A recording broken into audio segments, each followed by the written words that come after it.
Oh, say, can you see by the dawn's early light what so proudly we hailed at the twilight's last gleaming, whose broad stripes and bright stars through the perilous fight o'er the ramparts we watched were so gallantly streaming, and the rocket's red glare, the bombs bursting in air, gave proof through the night that our flag was still there.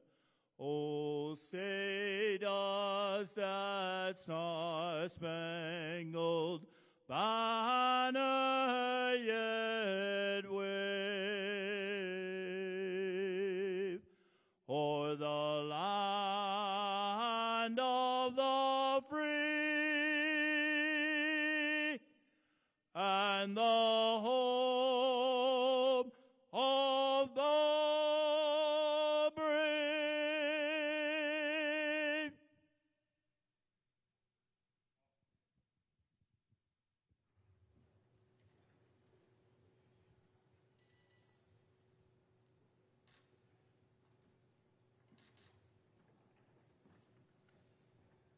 This time we'll have our prayer for our first responders. Allow me to pray the following psalm for those who have given.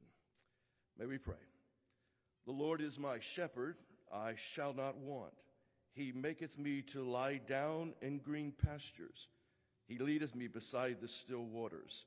He restoreth my soul. He leadeth me in the paths of righteousness for his name's sake. Yea, though I walk through the valley of the shadow of death, I will fear no evil, for thou art with me. Thou preparest a table before me, and in the presence of my enemies, thou anointest my head with oil. Surely goodness and mercy shall follow me all the days of my life. Lord, we pray this for our first responders. In Christ's name, amen.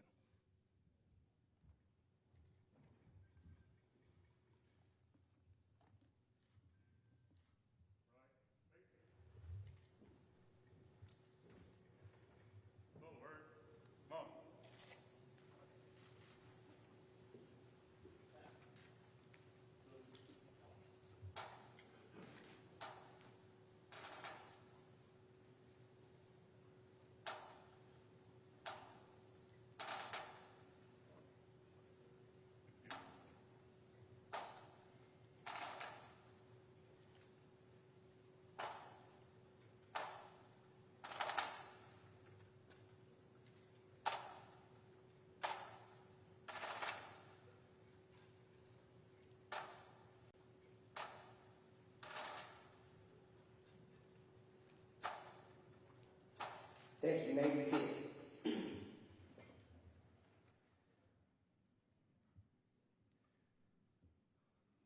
Well, good morning, ladies and gentlemen, and we just want to say thank you very much for attending CFHLA's 2021 Patriot Day Remembrance Breakfast.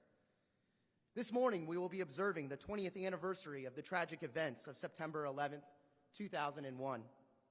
May we never forget that tragic Tuesday morning, and let us honor the memories of those who suffered and perished on that fateful day.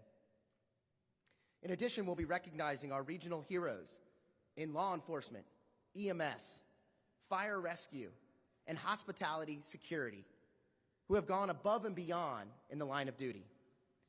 Each of these dedicated Central Florida individuals serve as our first responders in an emergency and, unfortunately, when a tragedy strikes. As a symbol of our remembrance, to my right is courtesy of the Ocoee Fire Department, a steel beam that came from the World Trade Center in New York City. Additionally, located next to the beam, you'll see a flag donated by the Rotary Club of Lake Buena Vista with a list of the fallen 343 firefighters and 23 New York City police officers who sacrificed their life on September 11th. I also want to thank all of our folks who participated in this morning's color guard, which consisted of members from the Ocoee Fire Department, Orange County Sheriff's Office, the Orange County Fire Rescue Department, along with the City of Orlando Fire Department pipe and drum. And the lighting of the candle of the 9/11 Remembrance Candle and the invocation by Orange County Sheriff's Office Chaplain David Beal. And then lastly, I want to thank our CFHLA Allied member, John Gill, for a fantastic national anthem this morning. Can we please give them a round of applause?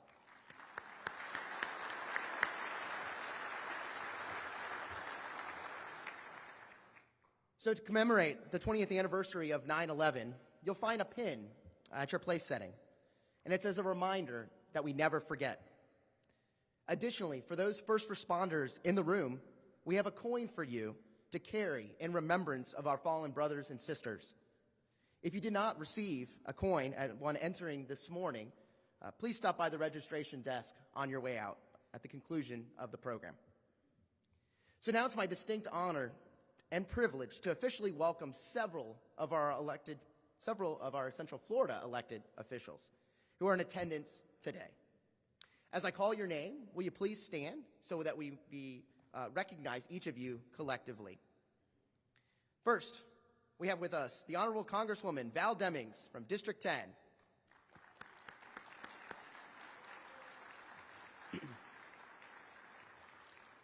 Next, we have Kristen Arrington, State Representative 3.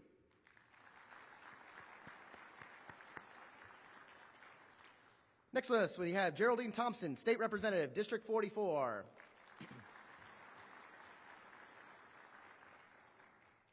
Next with us, we have State Representative, District 45, Camilla Brown.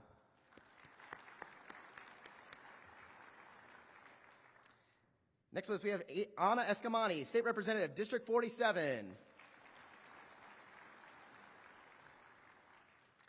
Carlos Guillermo Smith, State Representative, District 49. Our Orange County Mayor, Jerry Demings.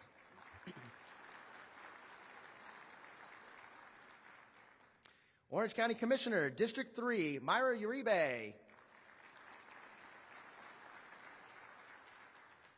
From the City of Apopka, Mayor Brian Nelson.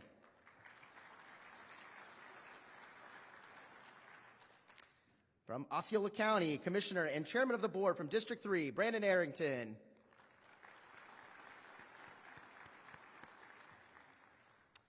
We have our Sheriff's Office. So we have our Sheriff, Mina, here from Orange County. Thank you, Sheriff, for being here today. We have Sheriff Marco Lopez from Osceola County, Sheriff's Office. And our Sheriff Dennis Lima from Seminole County. We just want to say thank you on behalf of CFHLA for being here this morning. We really appreciate your entire leadership, and we look forward to a morning of remembrance and certainly recognition of those who have served for us in our community and across the country. Now, at this time, I would like to introduce today's Master of Ceremonies for the 8th consecutive year, Jim Payne from West 2 News. Please, let's give him a round of applause. We can bring up Jet.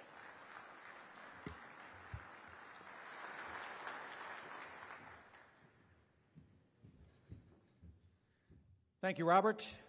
Good morning, everybody. It's really good to see you. It's really good to be here today.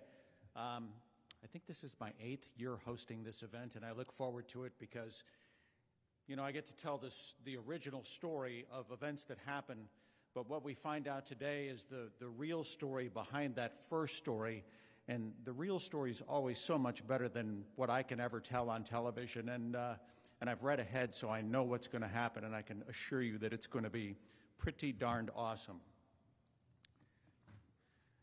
Over the past 18 years, Radio 1 Motorola has served as the presenting sponsor for the Patriot Day breakfast. Sadly, earlier this year, Radio 1 President, CEO David McDonald passed away due to complications from an outpatient procedure. David was ardent and an active supporter of CFHLA and our Central Florida first responders. Will you please join us in a moment of silence as we remember David and thank him for his continued partnership and friendship.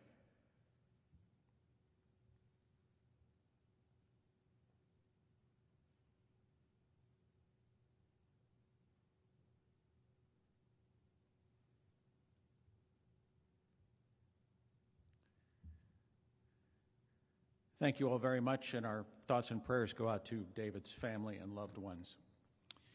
Now we'd like to introduce to the podium Radio 1 Motorola Solutions Vice President Greg Parker.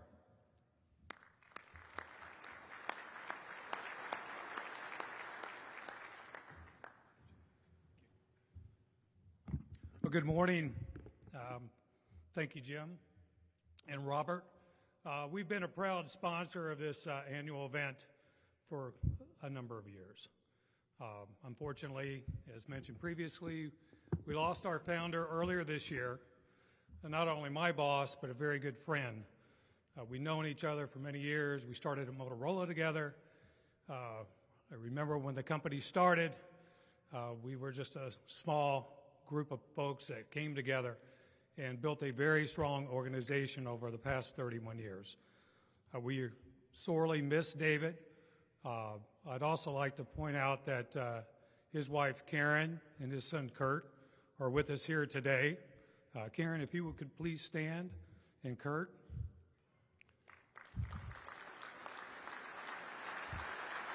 Thank you very much.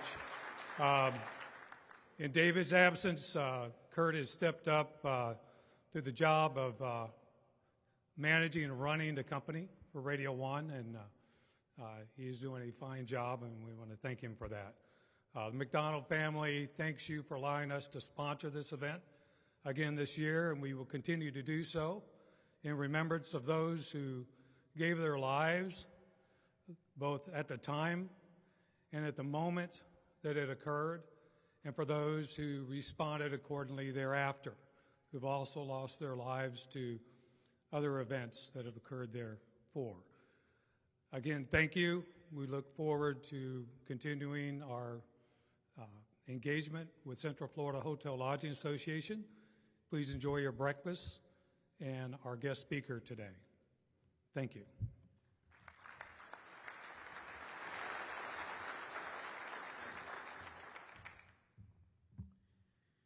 Thank you, Greg. Additionally, please allow me to thank the following Heroes Table sponsors, also featured on the back page of your program, who have donated tables for today's honorees and first responders. ABM, B&H Towels and Linens, Belfour Property Restoration, Greenery Productions, Ginyard Company, Hyatt Regency Orlando International Airport, Mainscape, Orlando Health, Premier Oracle Elevator, Rapid Response Team, Wealth Management Strategies of Central Florida, Witham, and W.J. Weeks Architecture. How about a nice round of applause?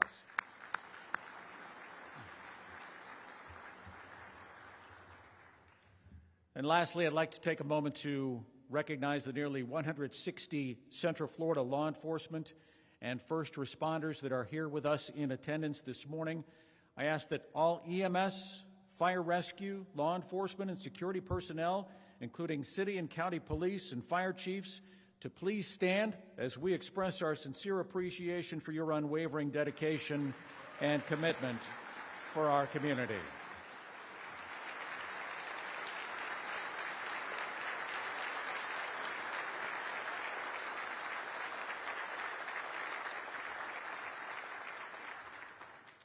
Now, at this time, I'd like to invite you to introduce yourselves to everyone at your table.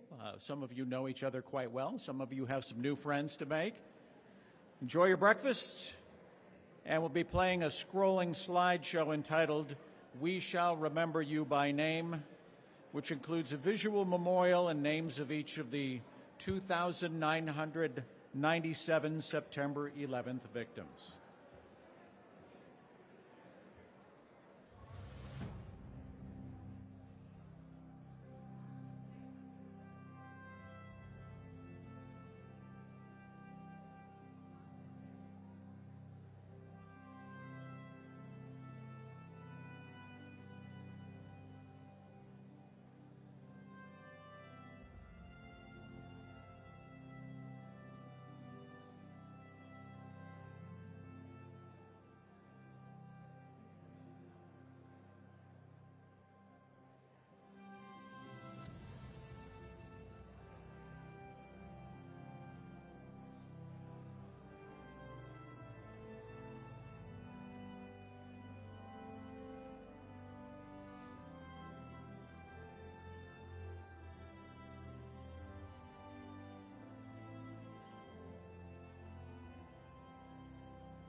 these aren't real pockets. You know what I mean?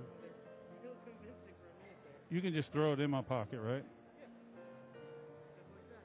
And you're gonna turn me on? Yeah. Okay. It won't go active until you get on stage. Check. So you should be safe. No, I'm not gonna talk anyway. All right, thank you, brother. Take it. Hey, and you got the 15 minutes on the clock, right?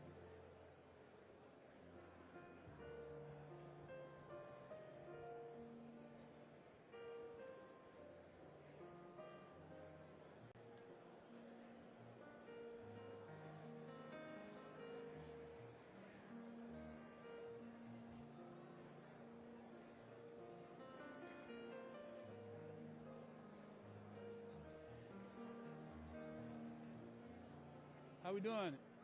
Food's pretty good, right? Hello, Chief. Where's the rest of the folks? Oh, everywhere?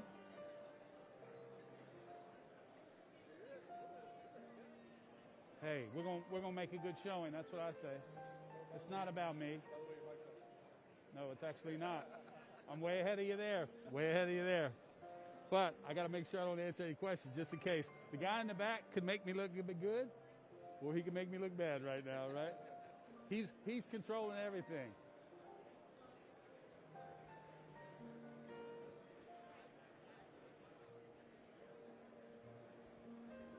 How you doing today? Just getting here.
That's the first one.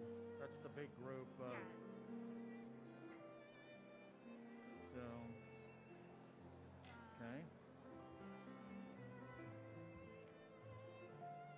So it's going to be District Chief Walter Lewis is going to accept it. So I think the easiest thing is to read Go everybody. all the way through and then at the end say accepting on behalf.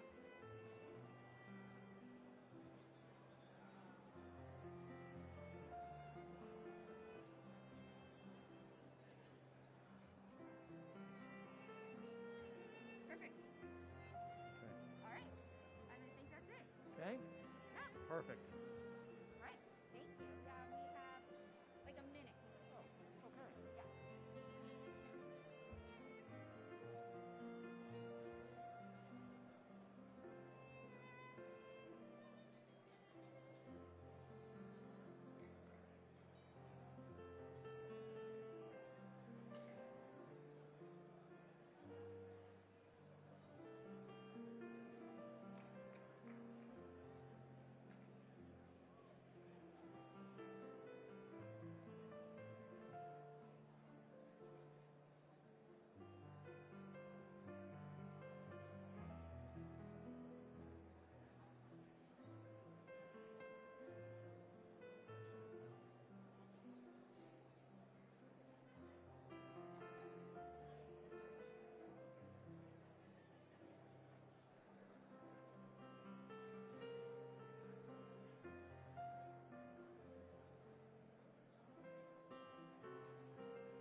Good morning, ladies and gentlemen. We're going to go ahead and get started with the rest of our program right now.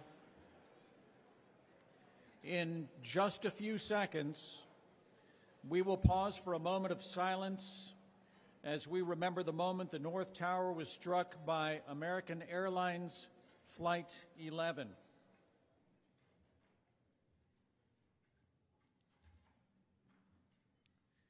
And now, let us pause for a moment of quiet reflection to observe and remember the innocent lives that were lost on September 11th, 2001.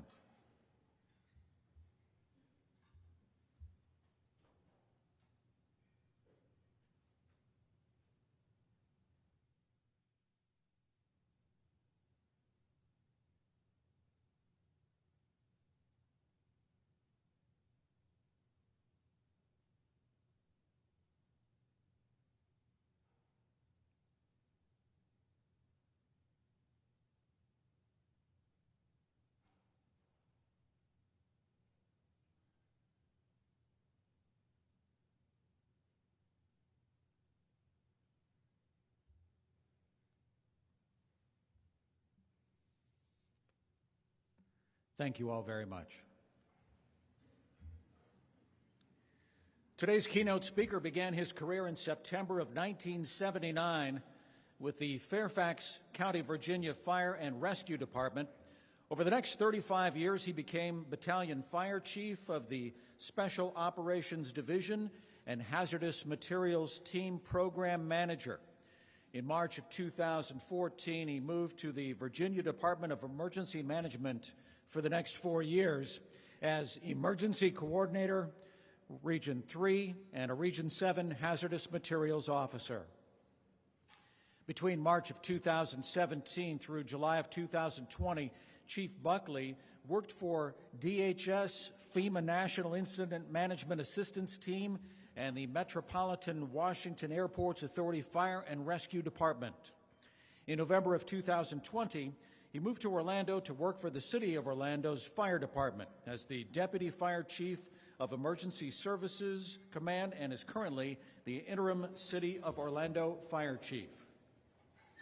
Throughout his extensive career, Chief Buckley has remained a longtime member of the National Medical Response Team, WMD, and DHS FEMS Urban Search and Rescue Virginia Task Force 1, Fairfax County Fire and Rescue Department. Ladies and gentlemen, it is my pleasure to welcome to the stage today's keynote speaker, City of Orlando Fire Department Interim Fire Chief Craig Buckley. Thank you, Jim.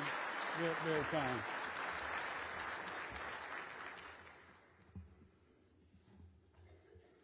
Good morning. Hey, first and foremost, can we get a round of applause for the very, very nice breakfast we got served this morning? I didn't want to eat too much before I started talking, but believe me, when I'm done, I'm gonna finish and may ask for seconds for the most firefighters in here. They'll understand that. Hey, before I get started, I just want to let you know that I'm humbled and honored to be in front of you today, still in a fire department uniform. I've been in the fire department as long as I've been around, and I truly honor the Orlando Fire Department, the steep 136-year tradition of the agency. And I'm honored to serve side by side with them each and every day. There's a lot of those folks in here. My goal today is not to talk about me. That's the last thing I want to do. What I want to do is talk about the National Medical Response Team, which was a specialized response team in the D.C. region that was stood up in early of 95 as a result of the first World Trade Center event in 1993, the Alfred Murrah, Oklahoma City event in 95, which Task Force 1 from Virginia went to. I was honored to serve with them for many years.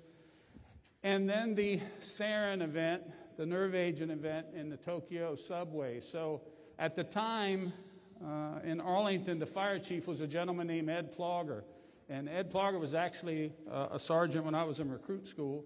He retired from Fairfax and then went to work for Arlington. And the fire chief was a forward thinker. A lot of you in here obviously know his brother, Carl Plogger, who was my boss multiple times over time. So that's something that's pretty important and near and dear to my heart as well.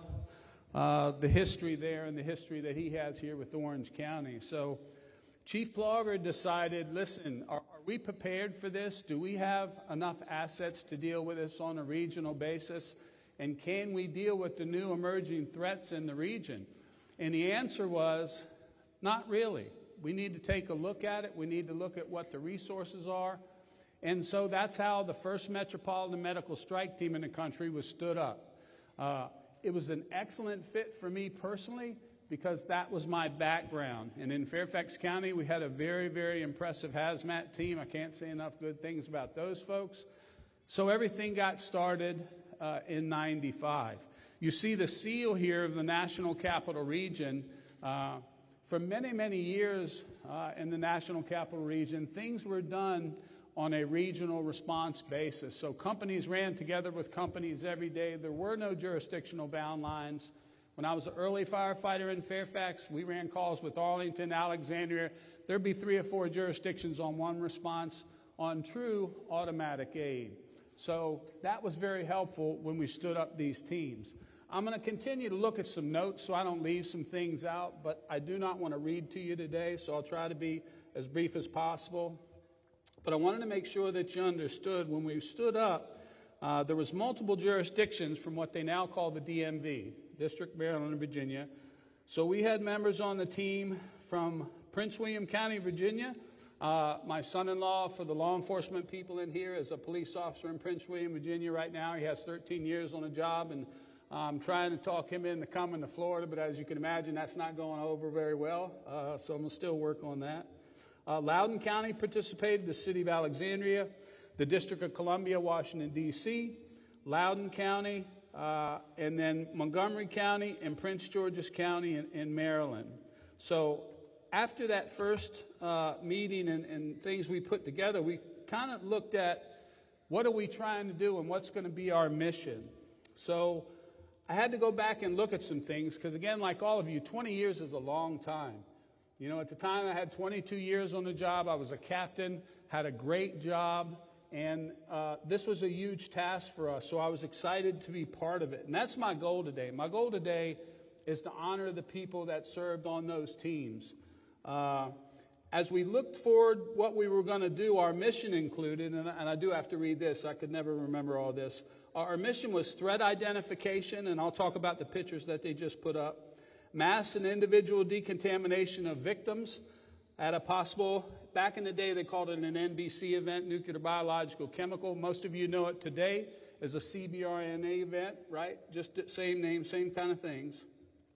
And to deal with large scale mass casualty incidents victims, triage and treatment before and after decontamination, technical assistance to local first responders and officials. And what we did a lot of is pre-deployment of our assets. And what I mean by that is, and January 6th was really personal for me, the siege of the Capitol, because for many years, our team was at every State of the Union, every inauguration. Some of the pictures you see there, specifically the one on the top right, you can see a decontamination corridor being set up outside of the Capitol. That's also a great example of the type of systems that we have that were portable. 3-line decon systems, being able to deal with male, female, being able to deal with ambulatory, non-ambulatory. But we did a lot of pre-deployment assets for national special security events. And that was invaluable to have resources readily available with no reflex time to get them in place, that in an event happened, you could immediately go to work. So we were very excited about the pre-deployments. And when you saw the siege at the Capitol, that affected me personally because we trained in that building. We trained in those chambers. We had people 1 floor below in chemical protective clothing ready to go to work should there be some type of event at that facility. So that kind of hit me kind of hard. As we move forward, and those are some great pictures that they put up there, also want to let you know how trained these folks were. So, and a lot of you probably went to the same classes, but back in the day, DOJ had a consortium of training classes to get people up to speed with the new emerging threats. So our folks went to Anniston, Alabama. Some of you have been there for live agent training. They went to RAD training in Bechtel, Nevada, at the Nevada Nuclear Test Site, one of the best training classes I've ever been to. We did bio-train at Dugway Proving Grounds, and then a lot of us went to the train in New Mexico Tech for incident response to terrorist bombings, first responder school. So the people that you see in these pictures were highly trained. We had folks that were EMT paramedics. We had folks that were hazmat technicians. We had people that dealt with logistics. We had a medical director who was a doctor, Al Romanowski, one of the greatest guys I've ever met. And in reality, he was a doctor, but he really wanted to be a firefighter. As a matter of fact, most of the time he would always say, "Hey, Buck, I need to drive the truck. I need to drive the truck." That's all he wanted to do is drive our truck, right? And I always told him, you can drive any truck you want as long as it's not Fairfax County's. You can crash Arlington's, Alexander's, but you're not going to drive Fairfax County's truck. But Dr. Al was a very, very, very good guy. The other thing that was cool about this team, first team that I was been on, that had law enforcement LE capability. So we had force protection. We had the ability of people to work in multiple jurisdictions through various MOUs. WMATA, the Metro, if you know anything about the Metro in the D.C. region, their law enforcement agency is very, very impressive, and we were so proud to work with them as well. As we look at the events of what happened, I got to start with how beautiful a day it was. Everybody starts with that. And I was on my 4-day break at the time, and I'll go over some pictures here. I got to watch my timeline, so Kim won't be mad at me. But at the end of the day, it was a beautiful day. So very early in the morning, I was on a 4-day break, fast asleep. My wife came upstairs, "Hey, planes crashed into the World Trade Center." And I was like, wow. And then at the same time, my Nextel, and those of you who are young, you don't know what a Nextel is, but back in the day, Nextel was the old push-to-talk. And some people are shaking their heads, and I still wish we had those. For people like me, it was great, but for the other end, it was not, right? Because I'm one of them guys constantly hitting you up, and so people didn't want to talk to me. But I really like Nextels, but my Nextel started blowing up, and it was folks that I work with saying, "Hey, man, you see this event in New York City?" So for several years, I was fortunate enough to do some training for the IFF, and we did a lot of training in New York City. And again, thinking about that day, I knew I had lost some close friends. I just didn't know how many, and I didn't know who. So it was horrible. So when everything started happening, obviously like everybody in this room that's in uniform, and maybe if you're not in uniform, you wanted to work. I knew I was going somewhere. I just didn't know where. I didn't know if I was going to go upstaff stuff in Fairfax. I didn't know if our USAR team was going to go. I was pretty confident the NMRT was going to go because that's what we were designed for. And it really helped out that Chief Plogger was the lead. And then the assistant fire chief.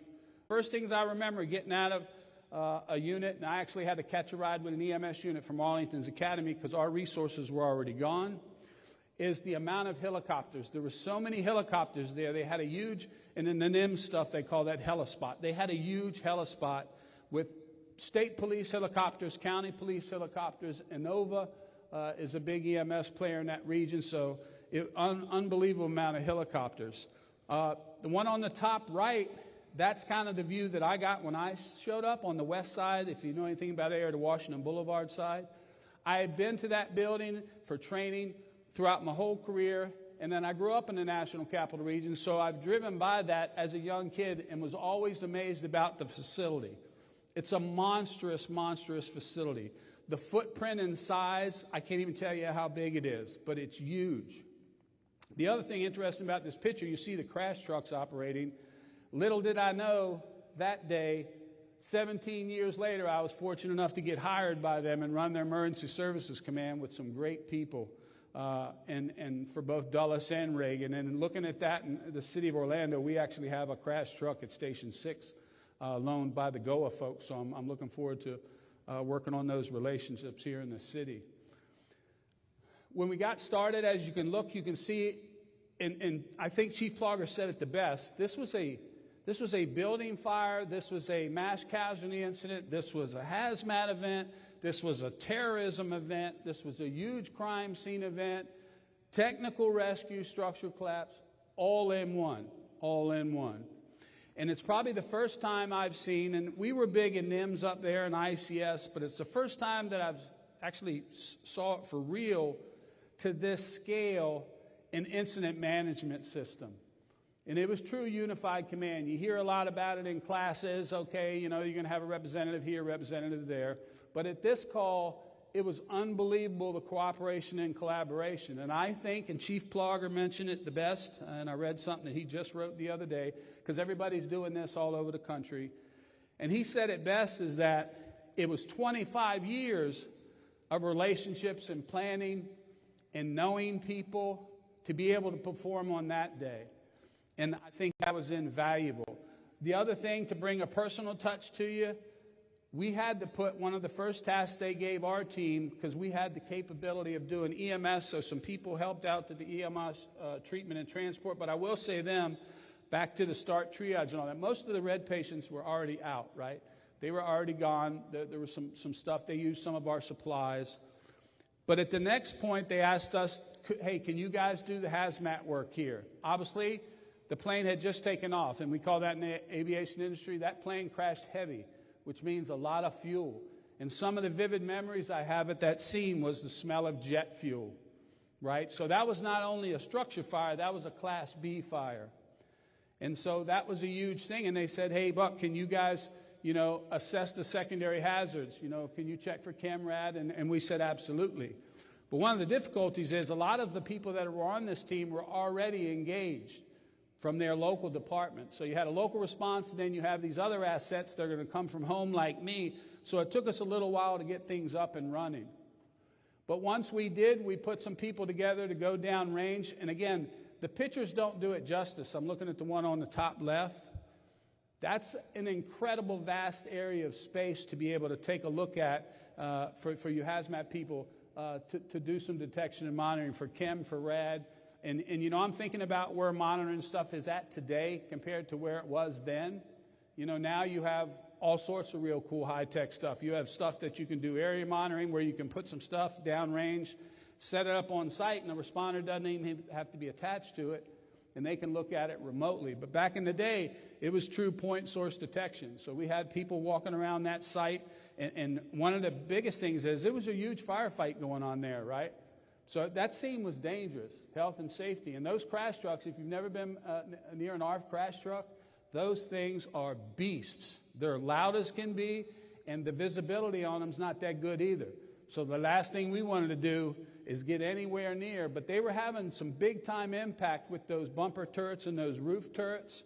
As you can tell, those of you in the fire service, that was not a handline operation, right?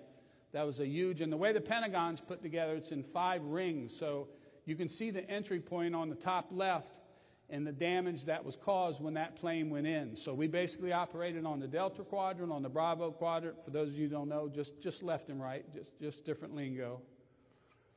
And so it took us a couple entries. Obviously, you've got to wear respiratory protection on those kind of things. And one of the things, not only at the Pentagon and also at 9/11, as you know, the health effects from an event like this are still going on today. In the just 2 years I worked at the Airport Authority, we had 2 line-of-duty death ceremonies for people that were exposed to products of combustion and contaminants from that event that passed away, that fell into the 911 bill, which is great for their families and coverage, and people are still dying from both events. So the long-term health effects are pretty, in other words, it's going to continue is what I'm trying to say. You can see a little shot of our decontamination tent on the bottom right of the top left. After we did all the hazmat work and we cleared the chem. As you know, radiation, the detection monitor for radiation has been great for years and years. So we ruled out all those secondary threats. We talked about bio a little bit, but I made a decision early on, forget it, right? Forget it. Bio is not that big a deal. Plus, it's going to be incinerated, the thermal effects, and even today, the capability for us to do what I call definitive on-scene stuff for bio, we're still not there. We have a bunch of what I call, sampling equipment. We've got some field screening tools, but the technology's still not there for bio. So I'm looking at my time. I got to keep going here. We went from that part of the event. Patients were gone. Huge firefighting effort going underway. And then the incident commander asked us, hey, we have to have decon on this site. And we were like, okay. So we had to figure out where to put it. We had to establish corridors to do it. It was the first time we've used our equipment that was not pre-deployed, and it worked extremely well. We had a company called TVI. The company's still around. I'm not selling tents, so let me just say that. But their equipment worked flawlessly. So eventually, they've got some entry and exit corridors, and then everybody that operated on that scene came through our decontamination corridor when they got done for their particular mission. And I will say this to you. Everybody was very professional about it. Everybody respected it. For those of you in the fire service, sometimes people don't want to do that kind of stuff. I know here in the city of Orlando, we do stuff on the fire grounds. But, hey, for health and safety, it's paramount that something is done with the decontamination corridor. So our mission was strictly decontamination. Keep in mind the people that were working on this scene. There was a huge military presence, which is paramount, right? It was their facility. There were military, I want to give them credit too, out of Fort Belvoir, an engineering battalion that had, for those of you that know about urban search and rescue, the military had their search and rescue team themselves, but it really wasn't a FEMA kind of team, but they had tremendous capability. So those folks got taken care of as far as decon, law enforcement, the investigation. As you can imagine, as this event went from the emergency phase to the recovery phase, tremendous amount of investigation going on there, and we wanted to make sure we could clean folks up as far as have them in the... One of the things that I'm remembering as I'm up here talking is the robust discussions on what do we wear in any given operational period. And that changed throughout depending on what the contaminant was, where they were going to operate it. Was it a thermal situation? Was it a fuel situation? Was it a body fluid situation? Fatality management? Those meetings and those plans could still be looked at today as some of the best that I've ever seen. So I want to give credit to a lot of people. A lot of time you always just talk about the people that responded, but there's so many other people involved in an event of this magnitude. My last few minutes, I just want to be personal with you about some things. There was a tremendous loss of life.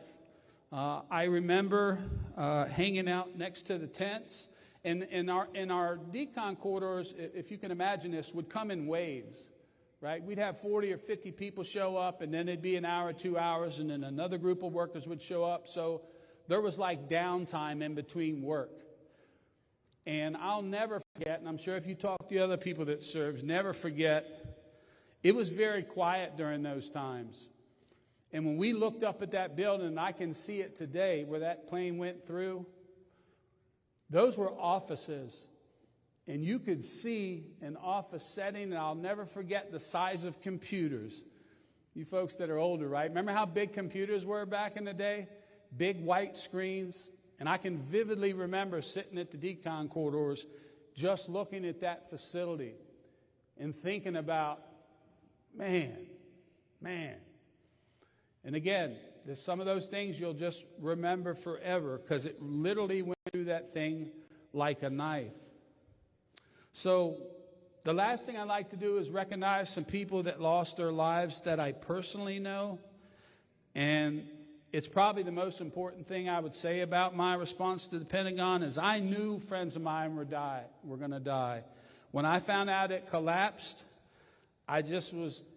it floored all of us. So can you imagine working at the Pentagon with all this going on and then also working and thinking about the folks that you serve with? And I guarantee you all these folks in the room know somebody from FDNY. And I was fortunate enough to do a lot of teaching up there because I was close. I love doing hazmat stuff, so I did a lot of their recruit schools. They come 300, you people to hire people. They hire 300 at a time, 150 each day. So we'd send 6 instructors up, and then we'd work with some local folks. Their hazmat team up there is unbelievable. And again, that was 20 years ago. I'm kind of dating myself now.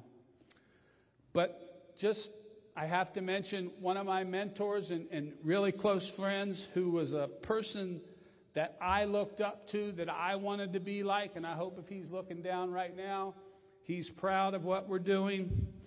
His name was John Jack Fanning, and he was the hazmat battalion at FDNY.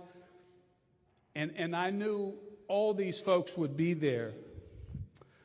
So Chief Fanning was obviously part of the 343. Another close friend of mine, John Payne, was a special ops commander in FDNY, and he was a tech rescue guy. And this guy was a beast. He would always want to go running, and I knew not to get in that game because this guy was a beast. And if anybody could have survived something like that, it would have been him due to his physicality and his abilities.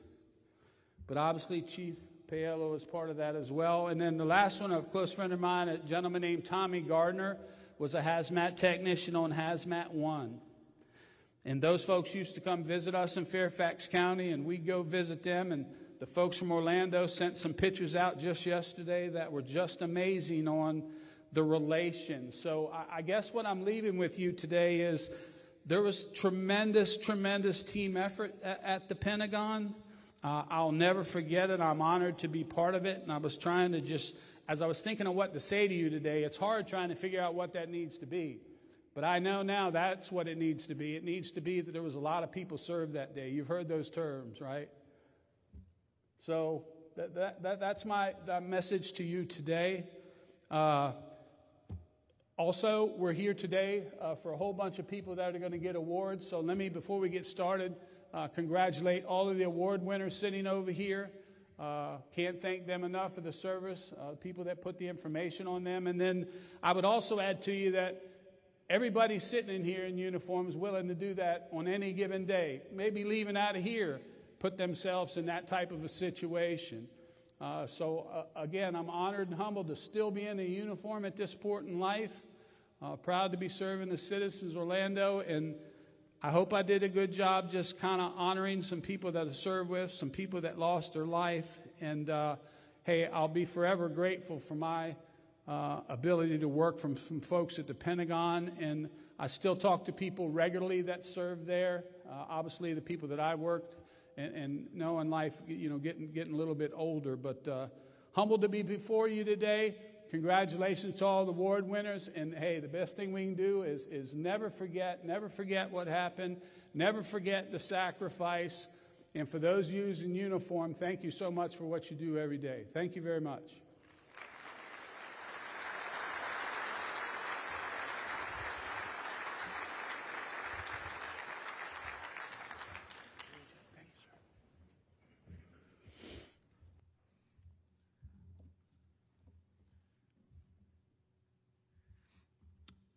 Thank you, Chief Buckley, for sharing your story. Appreciate it very much.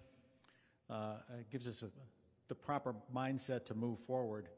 At this time, I'd like to reinvite Chief Buckley and CFHLA President Robert Agrusa to join me on stage as we officially recognize the 2021 Patriot Day honorees. The CFHLA Patriot Day Awards honor local Central Florida heroes who have gone above and beyond the call of duty within their respective areas of service. We'll begin with the first of this year's two new awards. Our first award, appropriately titled the 2021 Patriot Day Award, recognizes the Urban Search and Rescue Task Force 4 for their Surfside condo collapse deployment. The Central Florida Urban Search and Rescue Task Force 4 is a specialized search and rescue unit made up of approximately 42 firefighters from several counties and municipalities in and around Central Florida. TF4 has deployed to hurricane-ravaged areas throughout the Southeast, and on June 25th, 2021, they were deployed to Surfside, Florida, to assist in the search for victims who may have been trapped beneath the rubble after the Champlain Towers collapsed on June 24th, 2021. Members that deployed consisted of Orange, Seminole, and Lake Counties, City of Orlando Fire, and Reedy Creek Fire Departments. They brought equipment and supplies that could sustain them for days on end while they performed their duties. Task Force worked tirelessly from midnight to noon every day, searching the rubble, removing debris, and listening for any signs of life throughout their rescue efforts. Not only did the team face an extreme amount of danger from the rubble, but they had to work in weather conditions that brought heavy rain and wind during the search. The team members lived in a tent city that was set up in a neighborhood park in Surfside. It was grueling work that Orange County Fire Chief James Fitzgerald called one of the most dangerous conditions they could have ever faced. Team members returned 8 days later on July 3rd, tired but happy to see the smiling faces of their families, colleagues, and fire chiefs. The deployment and return garnered heavy media coverage as the team was recognized for their elite training to help rescue those who may have been trapped. I am today proud to recognize those members of the task force that are present with us today. From Orange County Fire Rescue, Battalion Chief Garrett Wienkowski.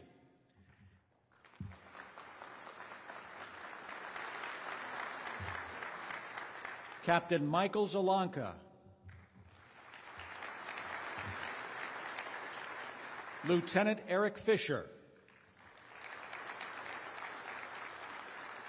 Lieutenant Kevin Nazario. Firefighter Wayne Blow. Firefighter Keith Bracolo. Firefighter Eric Olson. Firefighter Alex Rawls. Firefighter Bill Zalanka. From the Seminole County Fire Department, Lieutenant Matt Janes. Lieutenant Andy Johnson. From the City of Orlando Fire Department, District Chief Spencer Bashinsky. District Chief Walter Lewis. District Chief Aaron Rhodes.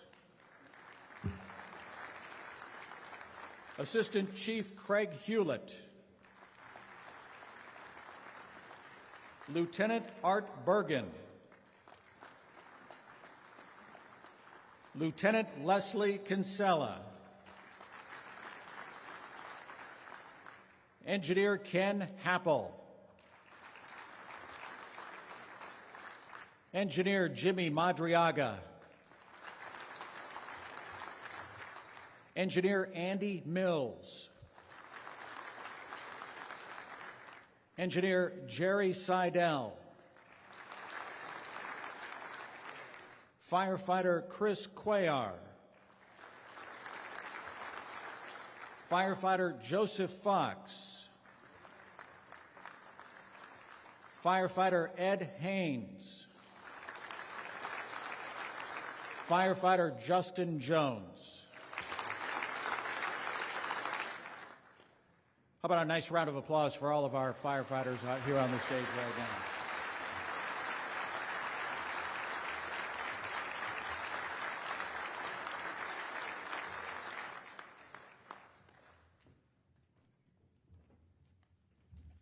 I'm honored to accept this award on behalf of Florida Urban Search and Rescue Task Force 4.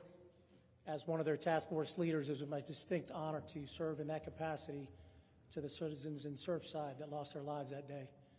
Our attempt to save lives was overshadowed by the building that stood atop us, and with unknowing if it was going to collapse on us, our men and women still went into harm's way to save lives. Coming home 8 days later to their family and loved ones, they received the hugs that they had never received before. I got to have one of those hugs from my family, and I couldn't be more appreciative. But it's because of the men and women that are so dedicated to be part of this team to serve your communities today, yesterday, and tomorrow. And we will go out the door again to do it again if we have to. I am so honored to be a part of this team, and thank you very much for taking the time to recognize us.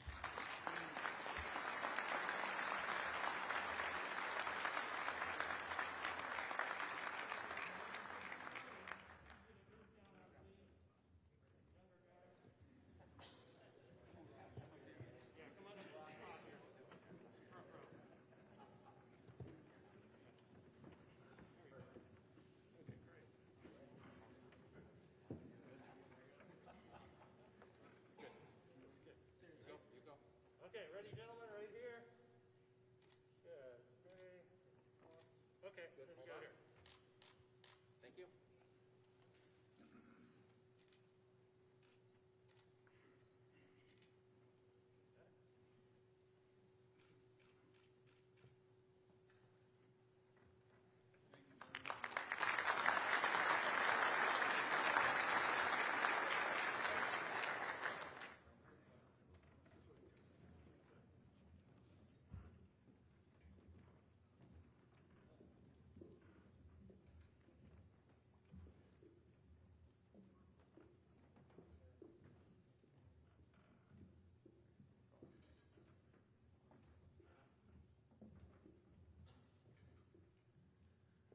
Our next award is the Heroism Award in Fire Rescue EMS. Today, we honor firefighter Victor Gayton from the Seminole County Fire Department. Not only for his heroism here in Central Florida, but as an actively deployed service member in the United States Army. During his recent deployment overseas from May 2020 to 2021, Specialist Gayton was awarded the Bronze Star. During that period, Specialist Gayton's selflessness, intellect, and devotion to duty was instrumental in the overall success of the 689th Engineer Company's mission throughout Syria. His civilian medical education and experience as a firefighter EMT was relied on to bolster the field resuscitation surgical team's treatment capabilities. Specialist Gayton demonstrated his selflessness and his abilities when called upon to assist in the triage, treatment, and stabilization of casualties during 17 different mass casualty situations. He individually rendered aid to 21 of the casualties and specifically contributed to the stabilization of a fellow soldier until they could be seen at the next level of care. Additionally, Specialist Gayton took it upon himself to set up and facilitate training for his peers and other soldiers in adjacent units. His commitment to his team resulted in the training of more than 15 soldiers and enhanced the combat readiness of the platoon. It is my honor to present the Patriot Day Heroism Fire Rescue EMS Award to firefighter Victor Gayton.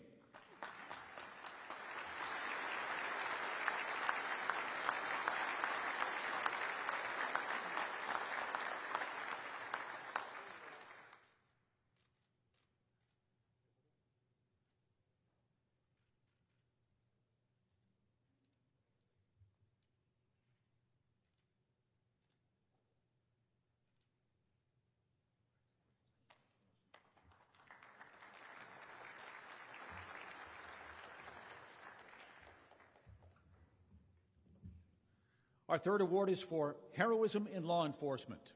This award is presented to Officer Christopher Bonner and Canine Officer Daniel Schilling of the Ocoee Police Department. On July 30th, officers were called to assist with a home invasion in progress. A 9-year-old boy had called police to report someone breaking into the residence he lived with his grandparents and uncle. The suspect had entered the residence, and the young boy hid in his bedroom closet with very little information. Officers entered the residence in order to locate the boy. Officers found the grandmother in the hallway, unable to move, and quickly assisted the boy who was hiding in the closet. Both the grandmother and young boy were escorted out of the house safely. Sadly, the grandfather and uncle were murdered on scene prior to their arrival. During the original search for the boy, officers observed the suspect was still located in the residence and had locked himself inside the bathroom. After several hours of negotiating with the suspect, that suspect was safely taken into custody. Officers entered the house under a chaotic situation in which they knowingly and despite clear and present danger performed their duties by saving the lives of 2 family members. I am proud to award Officers Bonner and Schilling with the 2021 Heroism Law Enforcement Award.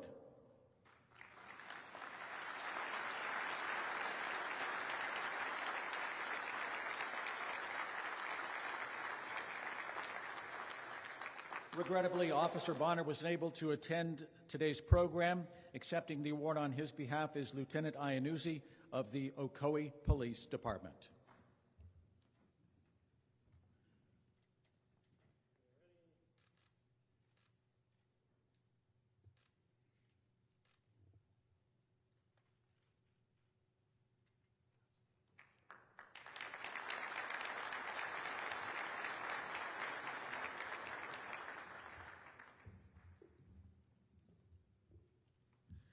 For our next award, the panel of volunteer judges had the difficult decision of selecting our nominee, one nominee per category.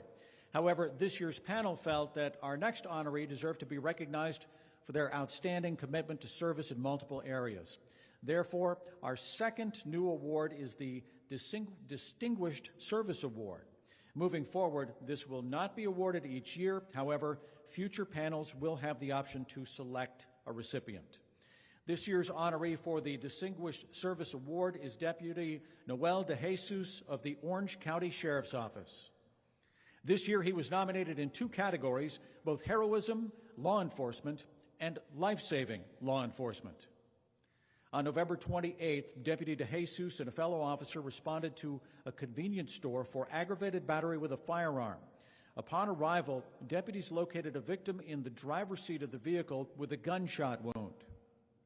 They quickly assessed the injuries and rendered aid. Both deputies talked with the victim to keep him calm until paramedics arrived on the scene. On a second occasion, Deputy De Jesus responded to a traffic accident involving a vehicle that collided with a utility pole. Upon arrival, he observed the overturned car on fire with downed power lines and a person trapped inside the vehicle. He immediately grabbed the occupant and pulled him from the vehicle just before the car exploded. In both instances, Deputy De Jesus displayed exceptional courage and bravery.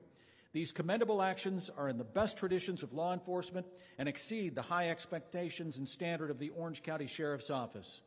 Not to mention, Deputy De Jesus has only 1 year of service within the Orange County Sheriff's Office.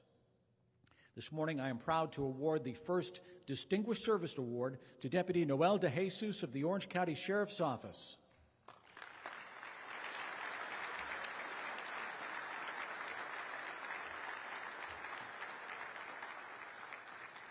Regrettably, due to unforeseen circumstances, Deputy De Jesus was unable to attend this morning. He's probably out saving somebody else's life right now, which is great. Major Melly will be accepting on his behalf.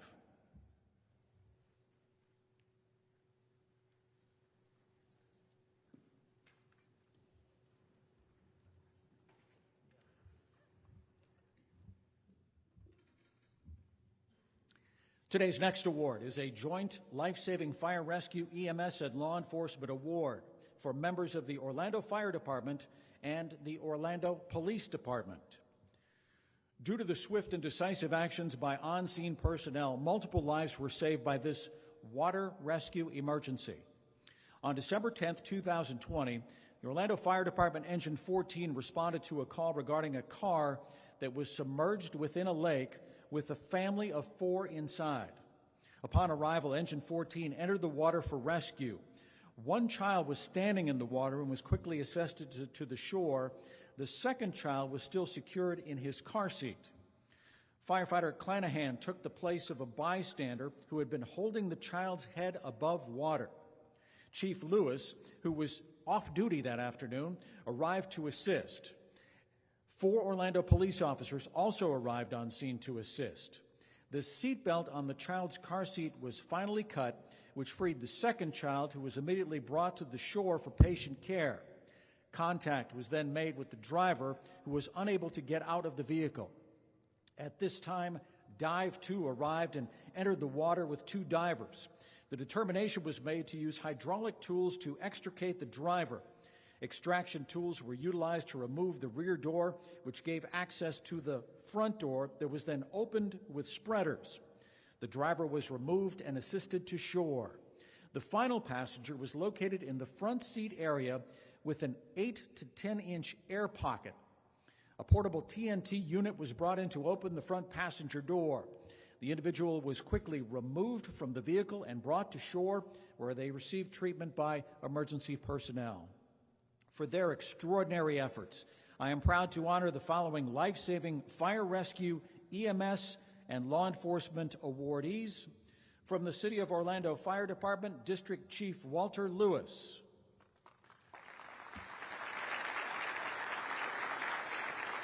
Lieutenant David Bouse. Lieutenant Brad Chansey. Lieutenant Robert Hensman. Engineer John Berger. Engineer Scott Hammond. Engineer John Ward. Firefighter Kyle Bolton, Firefighter Doan Clanahan, Firefighter Michael Cobb, Firefighter Daniel Crocker, Firefighter Joseph Fox, Firefighter Kyle Casper, and from the Orlando Police Department, Officer Mackenzie Green, Officer Moranford Johnson, Officer Kevin Lowe, and Officer Tyler Smith. How about we give everybody a nice big round of applause?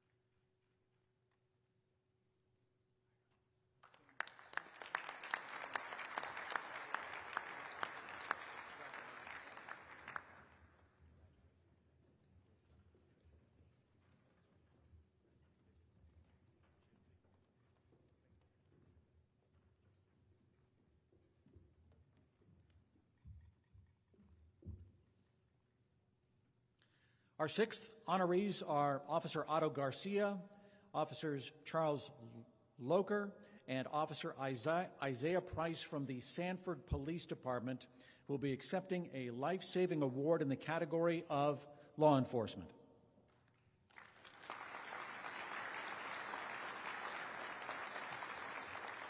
On April 28th, officers responded to a brutal attack of a father, mother, and sister by a family member who was armed with a samurai sword.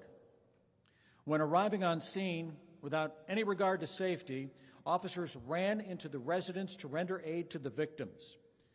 The mother was found in the bedroom, with multiple deep and life-threatening lacerations to multiple parts of her body. Officer Price began life-saving measures by means of plugging gaping holes in the victim's head and bandaging lacerations until Sanford Fire Rescue arrived on the scene. Officer Garcia located the sister in another bedroom who was suffering from the same injuries as the mother.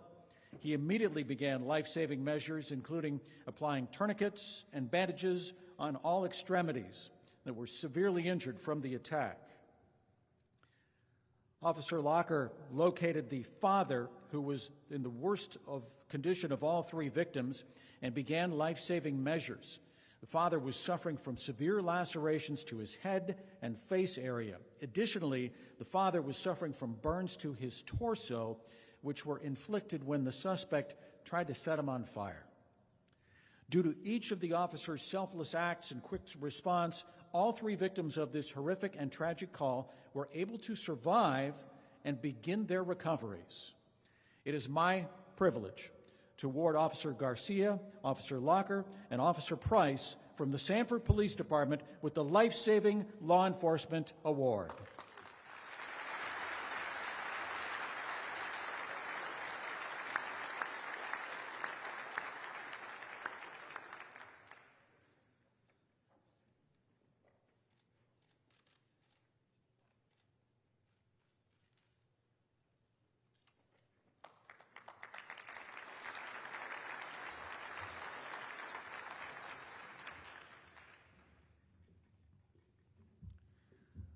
Our next award will be presented to the Director of Loss Prevention, Ivan Malians of the Las Palmeras by Hilton Grand Vacations, for the Life-Saving and Hospitality Award. In September of 2020, Ivan responded to a medical emergency involving a guest who was not breathing. Ivan responded and performed CPR on the guest for 11 minutes while waiting for EMS to arrive. This incredibly selfless act saved the guest's life and made a tremendous impact on the guest and his family, who recently visited with Ivan to share their appreciation. The guest's wife was told by doctors that the victim should have been paralyzed from the loss of oxygen, but is alive and walking today because of Ivan's quick actions. Ivan is someone who leads by example. He sets leading at the front and showing the way, this as most evident when Ivan responded and rendered aid in the form of CPR. It is my honor to award Ivan Malians of the Las Palmeras by Hilton Grand Vacations with this year's Life-Saving Hospitality Award.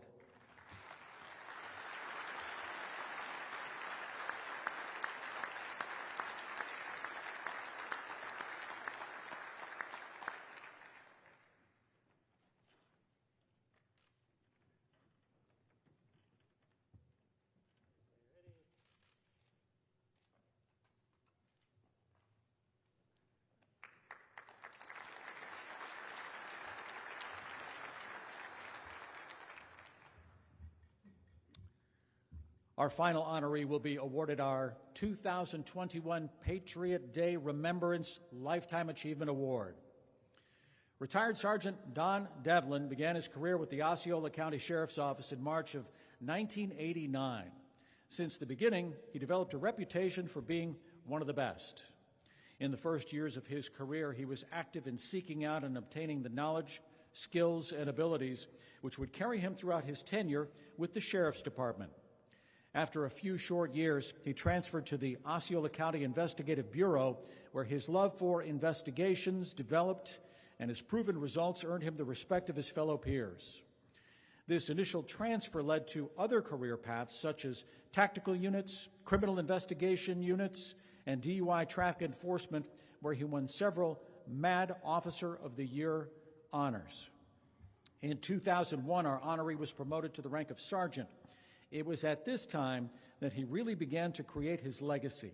In his role, he had the ability to mentor, mold, and shape the new deputies entering the law enforcement area of investigations.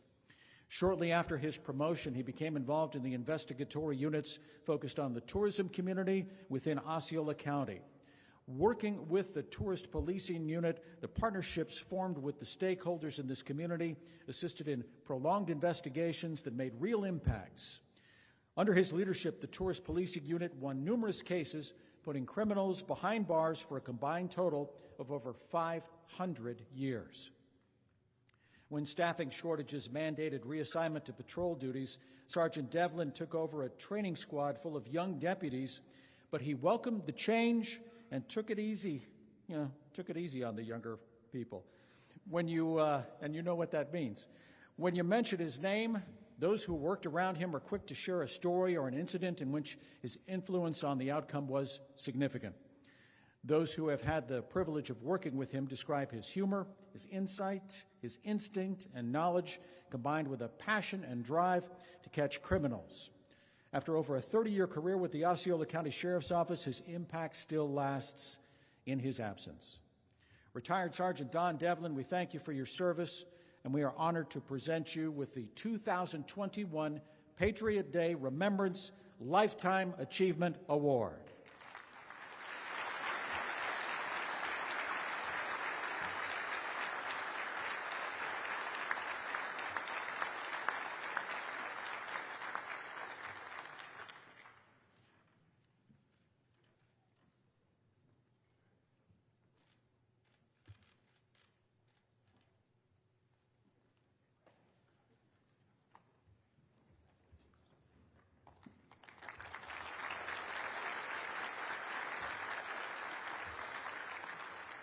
These stories of bravery and heroism highlight just how fortunate our Central Florida residents and visitors are to have such fearless men and women who are serving as our law enforcement and first responders that go above and beyond in the call of duty each and every day.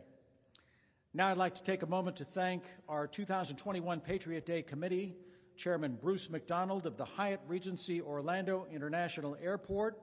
Go ahead. Yeah. It's a labor of love. Our co-vice chairs, Tim Bailey, Keith Hess, Anthony Lazara, John McCracken, Wade Michael, and Diana Saumel.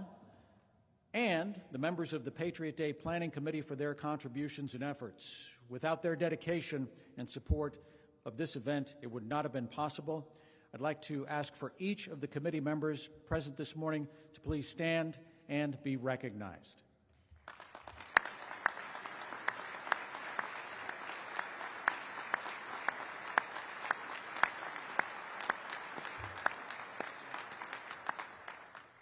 Now we'd like to thank Joe Cardone, Maria Feienbach, and the staff here at the DoubleTree by Hilton Orlando at SeaWorld for hosting this important community event. Once again, please help me in thanking the following CFHLA companies for their in-kind contributions: Britt Runyon Studios, Encore, and Minuteman Press. There we go.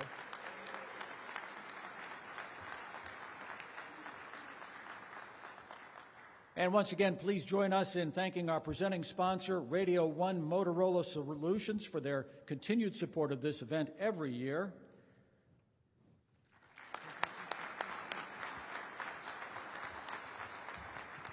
Yeah, you guys are good. You're good. And lastly, please allow me to thank Orange TV for streaming and recording this morning's keynote presentation. For your information, Orange TV will be broadcasting a compilation of this year's keynote presentation. And to close, I'd like to invite Robert Agrusa back to the podium for our closing ceremony.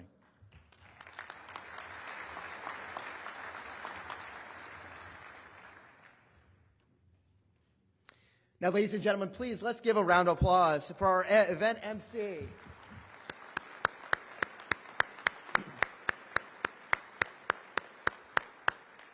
I want to say thank you, Jim, very, very much. We really appreciate your continued partnership with CFHLA over the last 8 years.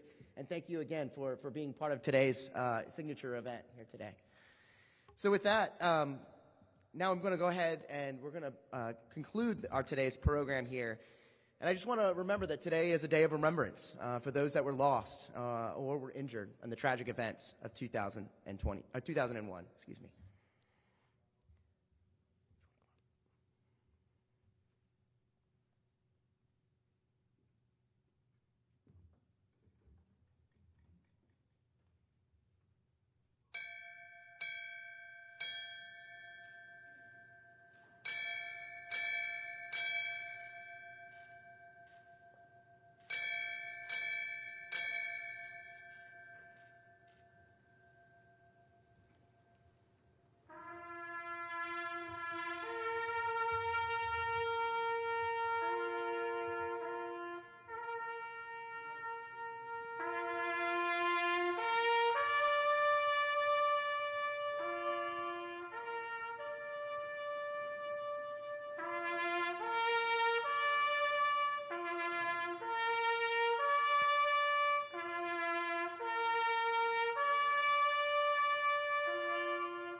God bless America, land that I love. Stand beside her and guide her through the night with the light from above. From the mountains to the prairies, to the oceans white with foam. God bless America, my home, sweet home. God bless America, my home, sweet home.